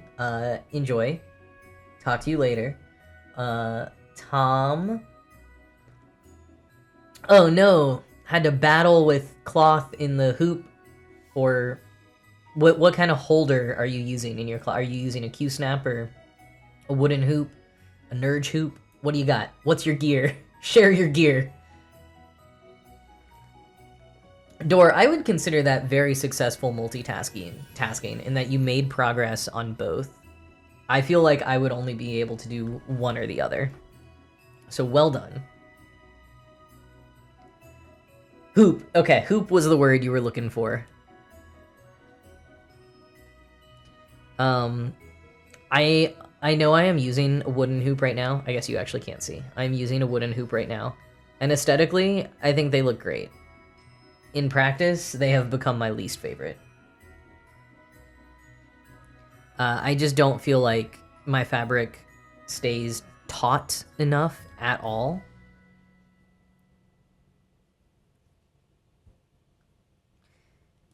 I think I've talked before that Q-snaps were my go-to for about a year. The spool shelf is on a Q-snap. So Q-snaps look more like that. I guess I could zoom out. And they snap on and off, which I'm not going to do on this one because I have this fabric folded over a lot right now, which makes it very difficult to take on and off. Q-snaps definitely hold the fabric tighter. And they can be good ergonomically because you have a bigger thing that you're gripping with your hand. So I've heard a lot of people who maybe have arthritis or have other finger or wrist things enjoy the Q-Snap. And then I think I've recently talked about, I started using a Nerge hoop, which is not in this room, so I can't pull it up for you, but I'm digging that right now. I think I want to get another one of a different size and like just keep trying it out, but I'm really liking the Nerge hoop. N-U-R-G-E, Nerge hoop. It's just the brand. And I would say that it functions similarly to a wooden hoop, but it is plastic, and I mean, I don't love buying a lot of plastic, but presumably I will keep it for many years and use it for lots of things. But yeah, I don't know. I feel like that one secures things the best of anything that I have tried so far. If this is something that interests you at all, I will also say that there are many videos on YouTube comparing all different kinds of hoops and giving all kinds of good strategies and advice on how to make different ones work for you or different things that you're doing.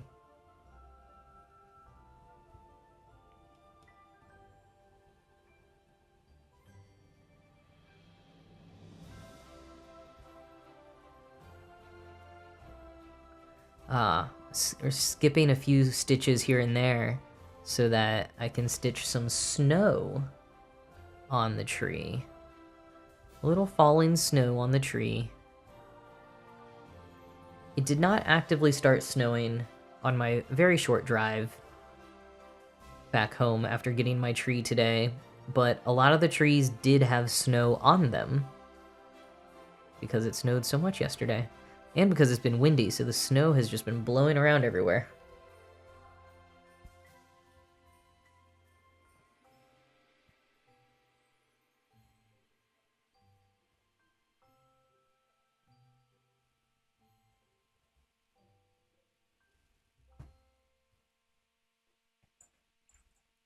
Oh, I also just remembered an update. If anyone remembers or cares or was here last week, I was talking a little bit about my trials and tribulations getting my outdoor Christmas lights set up and how I learned a lot about different kinds of plugs and how and why outdoor Christmas like string lights do not have the kind of plug that fits into extension cords, like three-pronged extension cords graded for the outdoors. And that I had heard a hack for turning old strings of Christmas lights into extension cords. And I had said I didn't know much about that, but I was thinking of trying it. Well, I tried it, and it was quite easy and has worked super well so far. You just like cut off the lights in a way. I would definitely recommend, if anyone wants to try it, look up the YouTube videos for how to do it. Because there's very particular places on the wire to cut, and then you just kind of twist the wire that has the lights on it off. And then you'll have a handful of lights that stay on, and those are like important not to cut, but they don't turn on anymore. So there's other tutorials you can look up of like how to remove those if you want to, but like you probably don't have a reason to need to remove them because the whole thing will just work without them. But it's great. It makes my lighting display looks a lot better now because I was trying to connect weird parts with lights that were on, and now they can, like, the green wire of the string lights that have turned into an extension cord just like blend into the background. So it worked super well for me. And I had another thought about that I am not recalling right now as I try to get this going again. But yeah, it was a fun thing to learn. Oh, the main thing I was gonna say is like, I don't know how many of you have huge backlogs of string lights and anything like I do, but if you have maybe like had some for many years or bought some new or bought some used and like happen to have incandescents and maybe you are upgrading to LEDs so that they can be safer and last longer and all of the advantages of LEDs, this is a good thing to do with the incandescent ones. Or if you just have any that are broken and they're the kind where like one broken light means the whole thing doesn't work. That's usually a light issue and it will still work as an extension cord.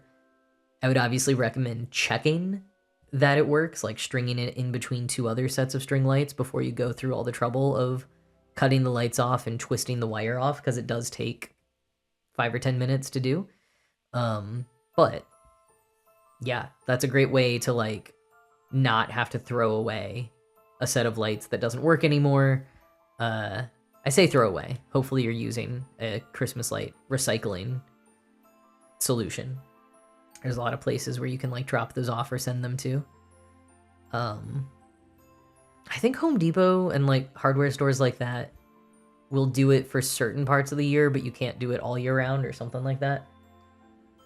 But yeah, it felt like both a clever cost-saving solution, but also like kind of sustainable, because I found a new use for some lights that I was maybe just gonna recycle otherwise. I don't know, Tom. I was a little nervous about that too, Tom, but there's really just not that much like electrical know-how involved at all. So you might be fine. Although, please do not sue me if you try it and you're not fine.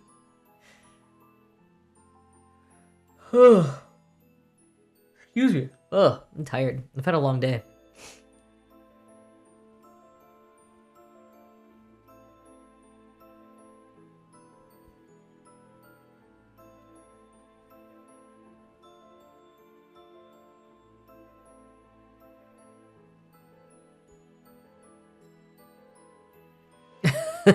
Okay, good, Tom. I'm glad that I'm safe by virtue of you having no outdoor lights. Very good qualification from Door that you perform this procedure when it is not plugged in. Yes, very important qualification that I did not say.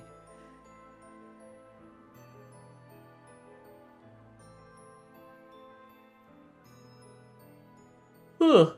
Excuse me. Sorry, I'm yawning here.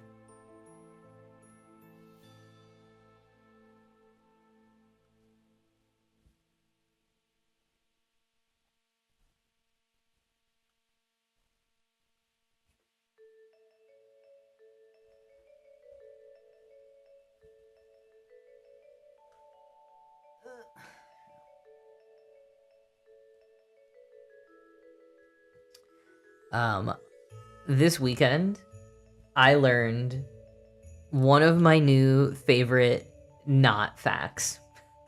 It is a piece of local lore that I think is so fun, and I immediately fact-checked it, and it is sadly in no way true, but I'm gonna share it with you.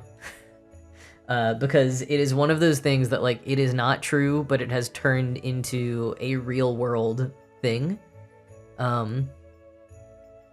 Rogan, hello. Good to see you. I was just about to share some local lore that I recently learned. A little local legend. So one thing that is true, I will start with the thing that is true, which is that one of the major towns in Western Massachusetts is Springfield. Like in most US states, there is a big town called Springfield. Springfield happens to be where Dr. Seuss was born and raised. Dr. Seuss is from Springfield, Massachusetts, and his family, I think, had lived here for many generations. One of my favorite facts about Dr. Seuss and Springfield, and this is true, we're still on the parts of the story that are all true. Dr. Seuss's dad was actually the head of Parks and Recreation. You know, this would have been in the early 1900s. So I was about to say not really a Ron Swanson, but maybe the head of Parks and Rec was more like a Ron Swanson kind of job in the early 1900s. But yeah, he was in charge of the parks, including this one really big park in Springfield called Forest Park, which is more of a Central Park kind of park. It's not like a playground park. It's like a park with soccer fields and tennis courts and buildings and a zoo. There's a whole zoo in the park, and Dr. Seuss's dad was, as head of Parks and Rec, like sort of in charge of the zoo. He was at least very involved with the zoo. And when Dr. Seuss went away for college, his dad used to send him the like teeth and antlers and beaks of animals that had passed away in the zoo. What a weird thing for a dad to send his, college son while his son was, off away. But also just makes me think like, wow, suddenly everything about Dr. Seuss's illustrations and like absolutely wild creatures that he invented like makes sense now. So I loved learning that fact. I learned that fact at the Dr. Seuss Museum. There's a Dr. Seuss Museum in Springfield, Massachusetts. The bottom floor is kind of designed for like kids. It's got all these different rooms that are fully immersive versions of the books. So very fun for especially younger kids to play around in. And then the second level of the museum is kind of the biographical and like history part for the adults. So strong recommend. There's also a sculpture garden with like bronze statues of a lot of his characters and stuff. Does it have green eggs and ham? If you mean the museum, I think so. I can't remember. It's really big on like Horton Hears a Who and the Lorax and some of those. Green eggs and ham might be represented somewhere, either in the museum or the sculpture garden. I love green eggs and ham. I think it's my favorite one too. It was definitely my favorite one as a kid, especially because sometimes we would make green eggs and ham, which was very fun. At least the eggs would be green. I don't think we ever made the ham green. All right, so anyways, that is some true stuff about Dr. Seuss. But the important part of that is that Dr. Seuss was born and raised in Western Massachusetts. This is an area with a lot of mountains. They're very small mountains compared to other mountain ranges in the western part of the U.S., but there are a lot of mountains here. There's a lot of hiking, and there's this one mountain called Mount Tom. It's a big mountain here, and it overlooks a town called East Hampton, which is a nice little town where currently tons of like artists and queer people live. It's a very big queer and trans kind of represented town.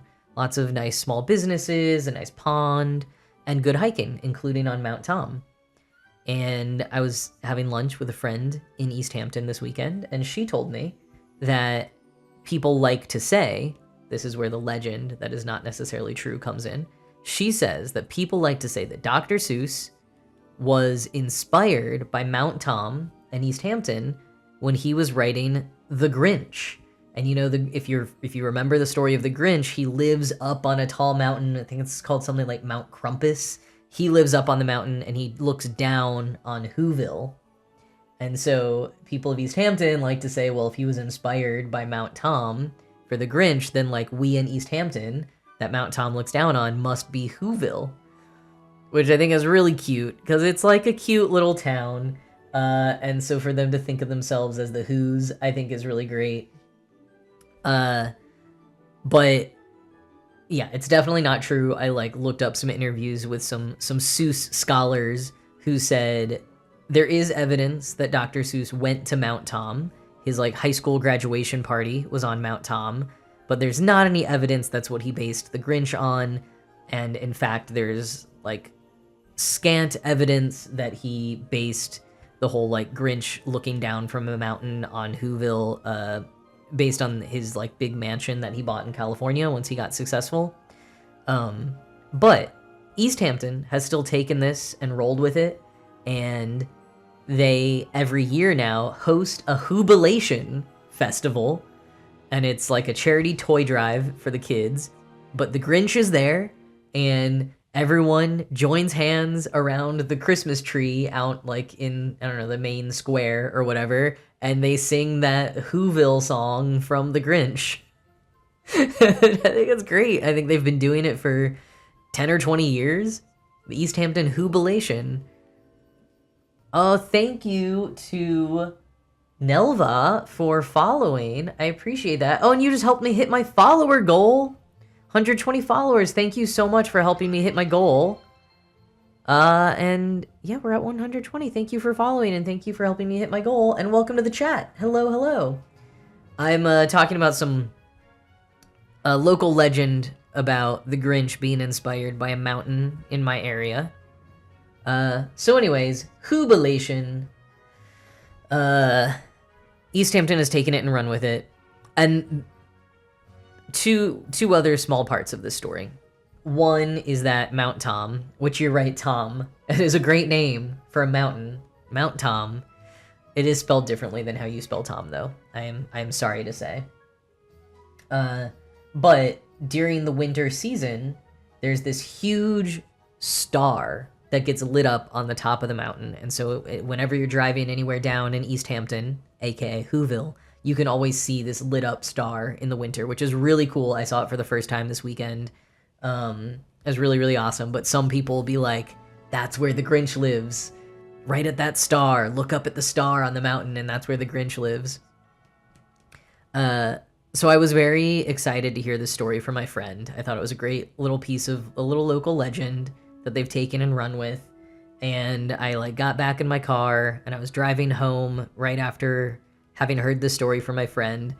And I get to the first intersection and the Grinch was crossing the street in front of my car. The Grinch dressed up in his Santa suit. He was there. Jubilation was last week, but he was still sticking around, I guess, doing his shopping on Main Street. It really kind of blew my mind for a minute. I was like, is the Grinch just here all the time in December? What is happening? He waved at me, so I think he was in a good mood. And then we both went along our ways. And I looked up at the star. But I did not think that's where the Grinch is, because I was like, no, the Grinch is at a queer bar on Main Street right now, I assume.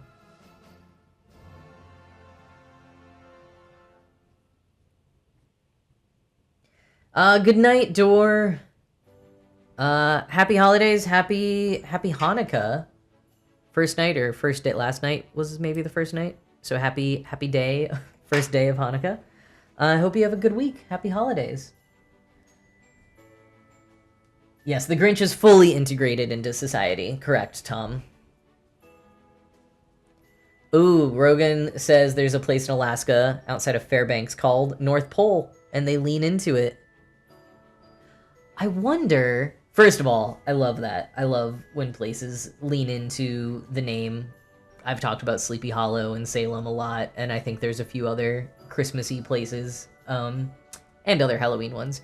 But I watched a terrible movie over Thanksgiving with my family that I talked about on a previous stream. It's called Fat Man, and it stars Mel Gibson as Santa, but he lives in a town in Alaska called North Pole. I'm pretty sure it's Alaska. And there's a chance it's somewhere in Canada. But it was somewhere north of the continental US, and it was a town called North Pole. Actually, maybe I'm misremembering that. If I'm remembering it correctly, I'm now wondering if it's the real town that you're mentioning, Rogan.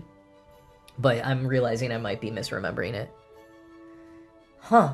Can we maybe finish the tree? There's not too much to go. I think we might be able to. Oh, how long has the iPad been out? Okay, good. It's back. Also, my iPad says it's 9:41 a.m. That is not the correct hour or minute. What is going on with my iPad? I was having some real issues getting it connected. 'Cause remember it disconnected last time? And I couldn't get it back. Did some big restarts and updating of OBS and iOS and all kinds of things. And I got it working. But now I'm a little curious about this. The time that it says it is. Okay, I love hearing more about North Pole, Alaska. Light posts are striped like candy canes. I love a good, lamppost that is themed in some way. Like in Hershey, Pennsylvania, along Main Street, there's little Hershey's Kisses on top of the lamppost.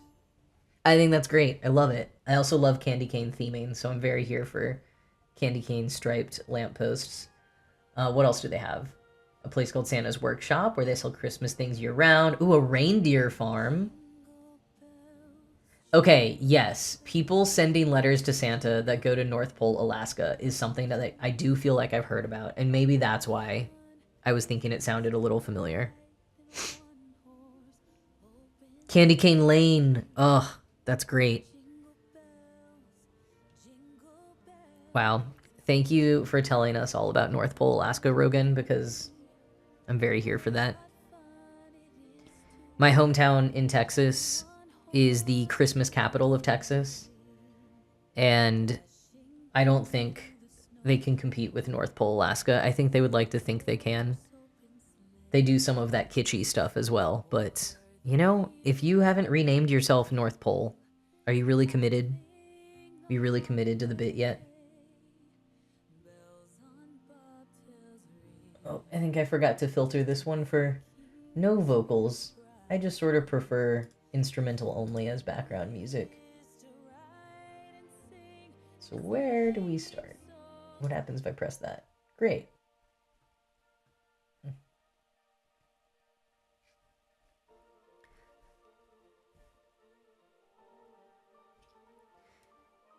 I mean, for cross-stitching, this is a lot more of the tree. Might not quite finish it, but I would like to. Oh, Rogan, your family is from Fairbanks. That's cool. I don't know that many people who are from or have family from Alaska. I mean, there's not that many people in Alaska, population-wise, so it makes sense. But that's very cool.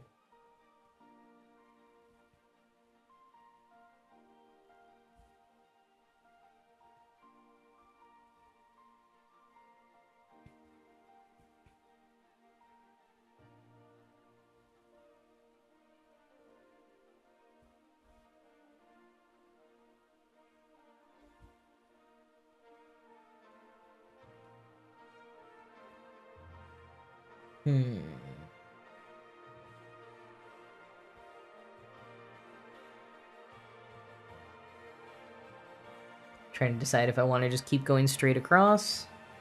I think I do.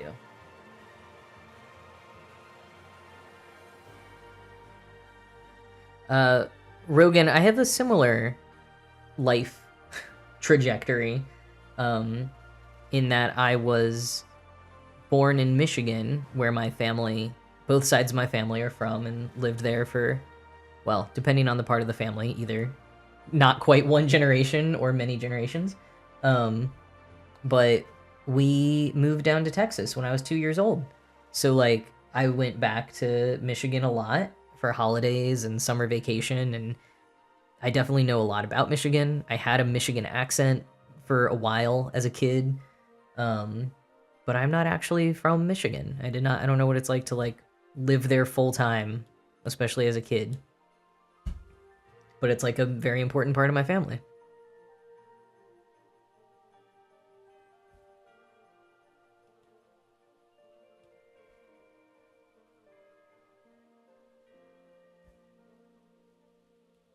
Okay, I'm feeling less and less confident that we will actually finish the Christmas tree tonight because I'm starting to get real sleepy.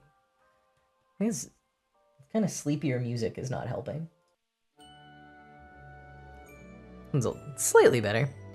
But yeah, this is a lot of stitches. Okay, we go 2 more? 3 more. To get to the next snowflake.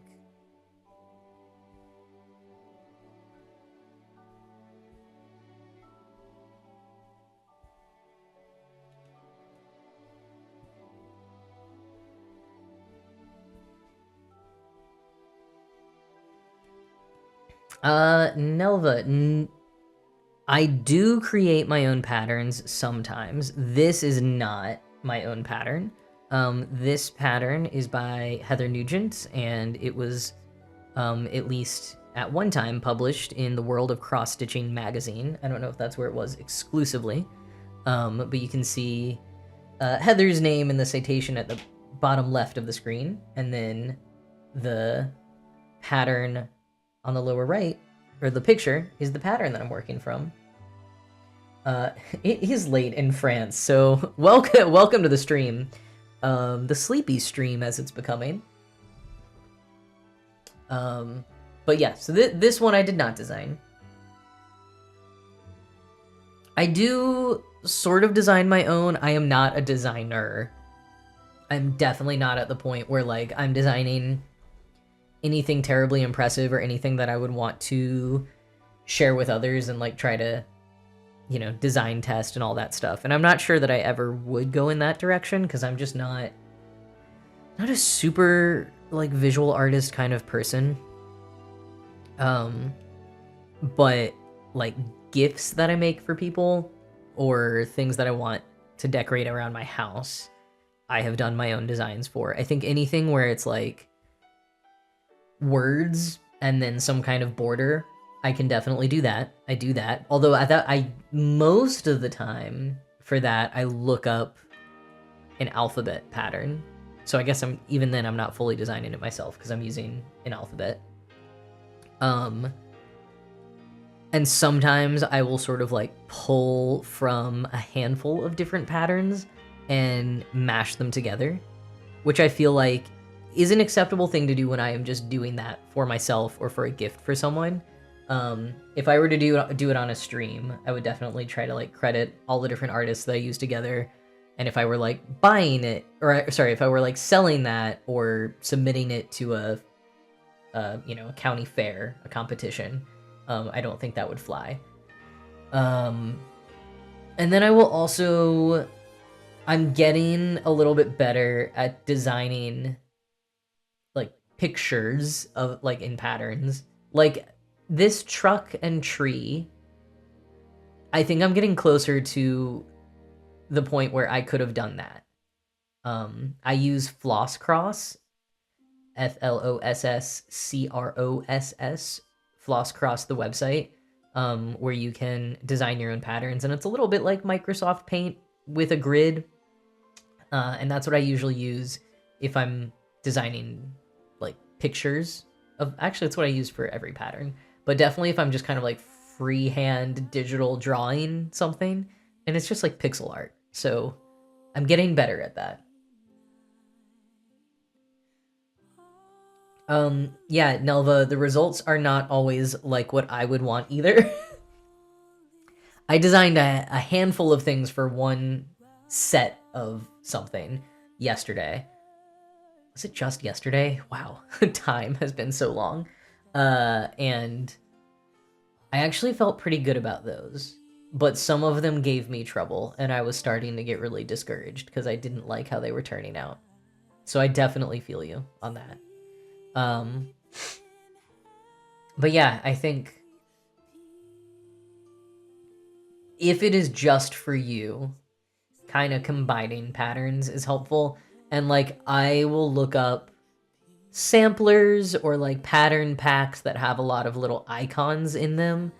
And that's what I mean when I say sometimes I mix things together. So I guess an example of that would be I made stockings for my family last year. Not like full coverage stockings, but just like on the little cuff, I wrote our names. But I wanted it to be like a fun font and then have like a little bit of a picture for each person. Like one had a penguin and one had a snowman. And I like found other patterns that matched stylistically and sort of like copied and pasted or like cut and paste them all together. And again, that was just for my family, so I feel okay having done that. If I were to like, I don't know, in any way be public with those, I would think about how I'm giving credit to those designers. But I think it's one of those things where like when you're learning and you're trying to get a grasp on things, it's okay to do things like that. Oh, good. Okay, Tom also does the mix and match. I'm glad I'm not alone in that. I mean, I would have been surprised if I was completely alone, but it's good to hear from other folks here.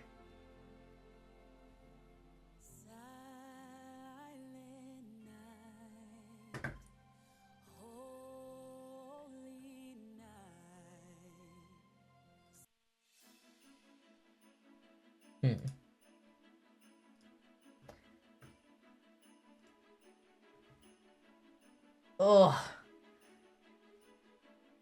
Oh. Okay, I think this is gonna be I was gonna try to snooze the ad break, but I think I'm gonna keep going longer then I'm able to fully snooze ads. So we're gonna do one more ad break at 40 in about 40 seconds. Apologize for that, but yeah, I don't think I can snooze it for as long as I want, because I want to at least get close to finishing this piece of floss, and then I think we should raid. So I need to take a little time to figure out who we're gonna raid, but we could start brainstorming our raid message if we want. Could be about Christmas trees, could be about drilling. That might be misconstrued in numerous directions. Or flossing could also be misconstrued. Could just be something about the holidays.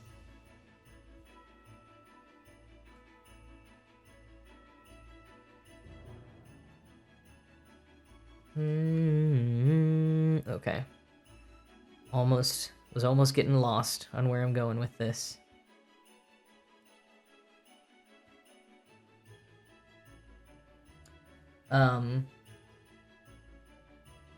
Also, if anyone has recommendations of someone else that they're following or subscribed to that is streaming right now and you want to recommend them, I will totally check them out as a possible person to raid.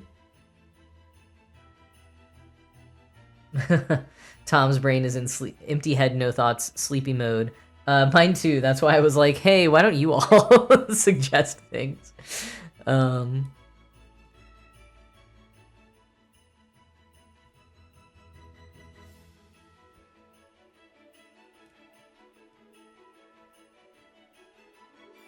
Wow, this tree looks so big compared to the truck once we've gotten to this point, just like proportionally. Real big tree that this truck is carting around. Oh, okay. Am I at the point where I need to... Yeah, let's go back up and do these two.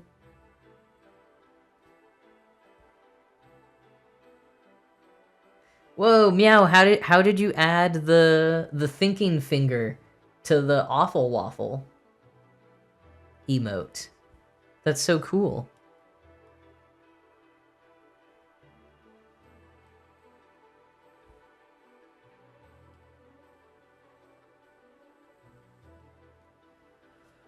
Oh, excuse me. It is Sleepy Stream now. Sleepy Stream.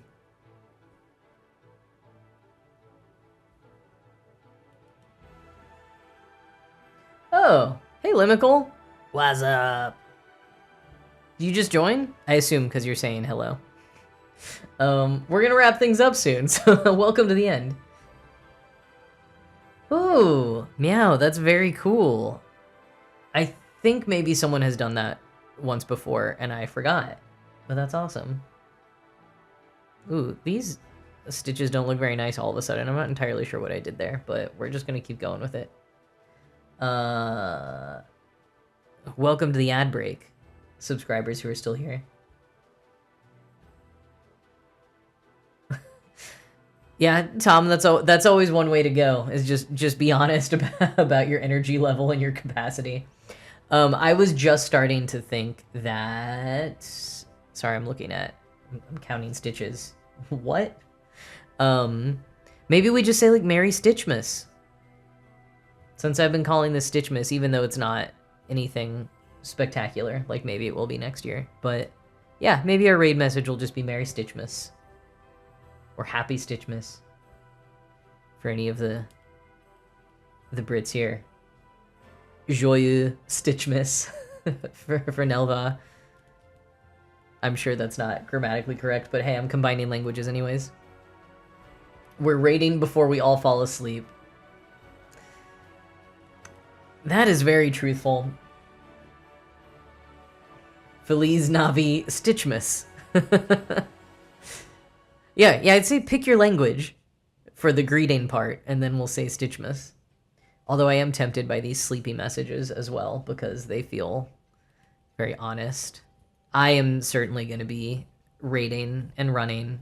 I like to stick around for a little bit, but I'm not going to stick around for too long, because I'm sleepy, and I still got to put lights on my Christmas tree tonight. One day, I feel like I need to figure out not like a full streaming rig that can be movable, but I feel like I want to stream from other places in my house sometimes. Like, could stream putting up the Christmas lights or something. Not doing that tonight.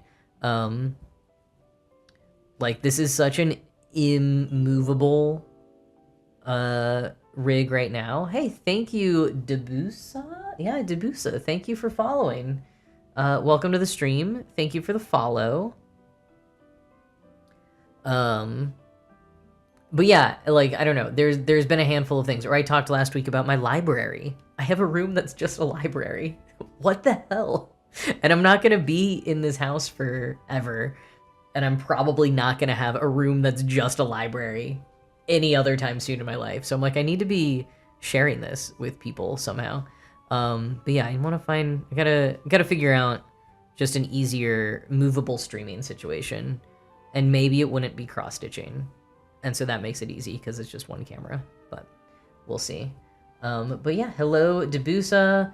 Limical saying that she's been saying every day for 2 weeks is the day we decorate the tree. Yeah, I just got, well, this is not my tree. This is my tree. It's just not the tree I'm going to decorate. I just got my tree today after I was just trying to get the tree for 2 weeks. For 2 weeks, every day was today's the day I'm going to get the tree. So I'm a step behind you. And I'm not sure when I'm gonna decorate the tree, but I'm gonna put lights on it tonight. I'm determined because I want to see the lights. And the tree's been resting for several hours, but I think getting the weight of the lights is gonna kind of help the branches a little bit more. Yeah, it's really extra that I have a library room. Meow. I was in my budget just hoping for like a 2-bedroom, but even like a 1-bedroom with a nook would work. And I ended up in this house that is just like far larger than one person coming from New York City really needs. And had this one room that's kind of like, it is a room, but in some ways it's like a hallway because it has multiple entrances, and it also gets zero sun and it has very weird walls. And so I just didn't want it to be like a bedroom or an office where I'd want to have sunshine or be able to completely close the door or whatever. And I just wasn't sure what to do with it for a long time. And then I was like, you know what? Like, F it. I'm just gonna live my dreams and turn this into a library. And I just put almost all of my bookshelves in there and eventually found a nice comfy chair from a garage sale for $10. And got a little table from a friend who was moving, and it is not like a TikTok, Instagram aesthetic nice library, which I think is part of why I haven't shared it online, but it is a room that is just for reading and just for storing books, and that's pretty freaking great. Limical is correct. I do still have other books in other rooms, like the ones that are in the shot right now. Those are mostly my trans books, which I think I mentioned last time, but not the fiction ones. So Tom's book is in the library. My piano is not in the library. I actually just moved my piano. It's a keyboard, so it was easy to move. But it's in the basement now. It was in my bedroom. Now it's in the basement. Okay, Tom streams on a laptop. I was about to be like, I don't know if my laptop can handle that, but my laptop actually has a newer chip than my desktop computer. So, yeah, maybe I'll try that when I want to do some kind of stream. I'd also have to think about, like, what am I actually doing for content if I can't do, like, cross-stitching on that stream.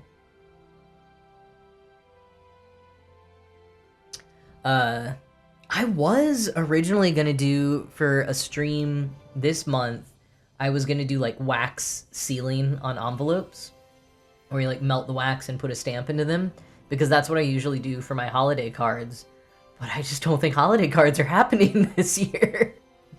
Yeah. I'm sad about that, but I also just, like, I don't feel like being as stressed out this year as I have been in previous years, and I'm stressed out enough about trying to finish cross-stitch projects.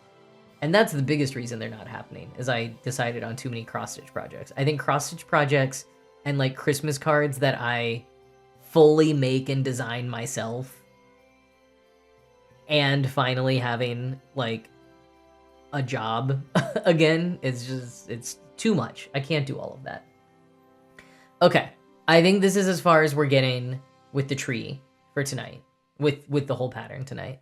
Let me, just so we get a, okay, so we did 192 just on this pattern today. We did 192. That's great. I'm proud of that. That is more than I felt like we did. So that's very cool. Those of you who joined like after the first hour, I do have to say, you missed something pretty big today, which is that I got out the drill to wind some floss onto bobbins earlier. So you'll have to go back and watch the VOD. I'll try to make some clips of that. Okay. I think I did the math wrong. Oh, no. I understand now. I understand what is happening here. Okay, so the total for the pattern. I might have done the math wrong earlier, but in a different direction than I thought. And this should be... I think that. No, not that.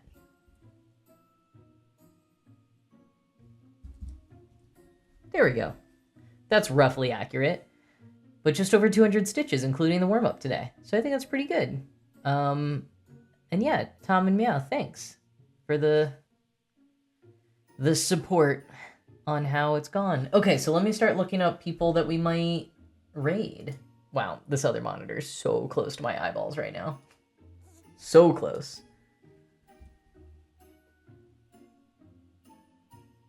Oh, Tuna Basil is knitting a frog and spinning. I mean, we like tuna, and that sounds pretty good. There's someone crocheting something Santa-y, though. I haven't followed them before. So maybe we'll do Tuna Basil. We'll go raid Tuna Basil. I'll stick around for a little bit, just to say hi, see how things are going. And the raid message is gonna be Happy Stitchmas, or Feliz Stitchmas, Joyeux Stitchmas, Happy Stitchmas, Merry Stitchmas, whatever you want it to be. And what is Stitchmas, if you get asked? You know, it's whatever you want it to be. Whatever Stitchmas is in your heart. That's what Stitchmas means to me.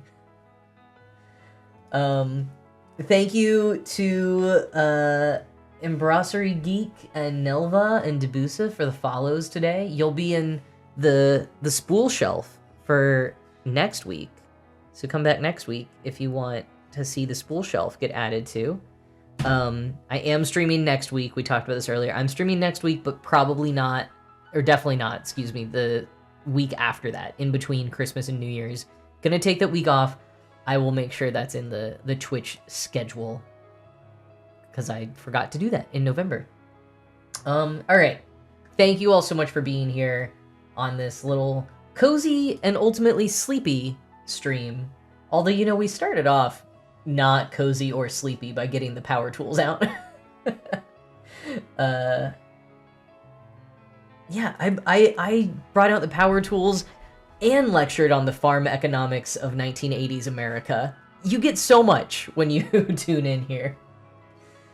Where did you go? Okay. Here's Tuna Basil. Rogan, I'm glad you were able to stop by for a little bit too. Thank you for being here. Thank you, Meow and Tom and all the folks who've been chatting for a bit. Limical, missed you till the end there, but glad you stopped by. And I hope you all enjoy knitting a frog and spinning with tuna. There's always more buttons to press on starting the raid than I think. But okay, I think I'm going to say goodbye for real and just press some buttons now. Let me pause the music. Oh, I'll just turn this down. Okay. Good night, everyone. Merry Stitchmas. I'll see you in Tuna Basil's chat.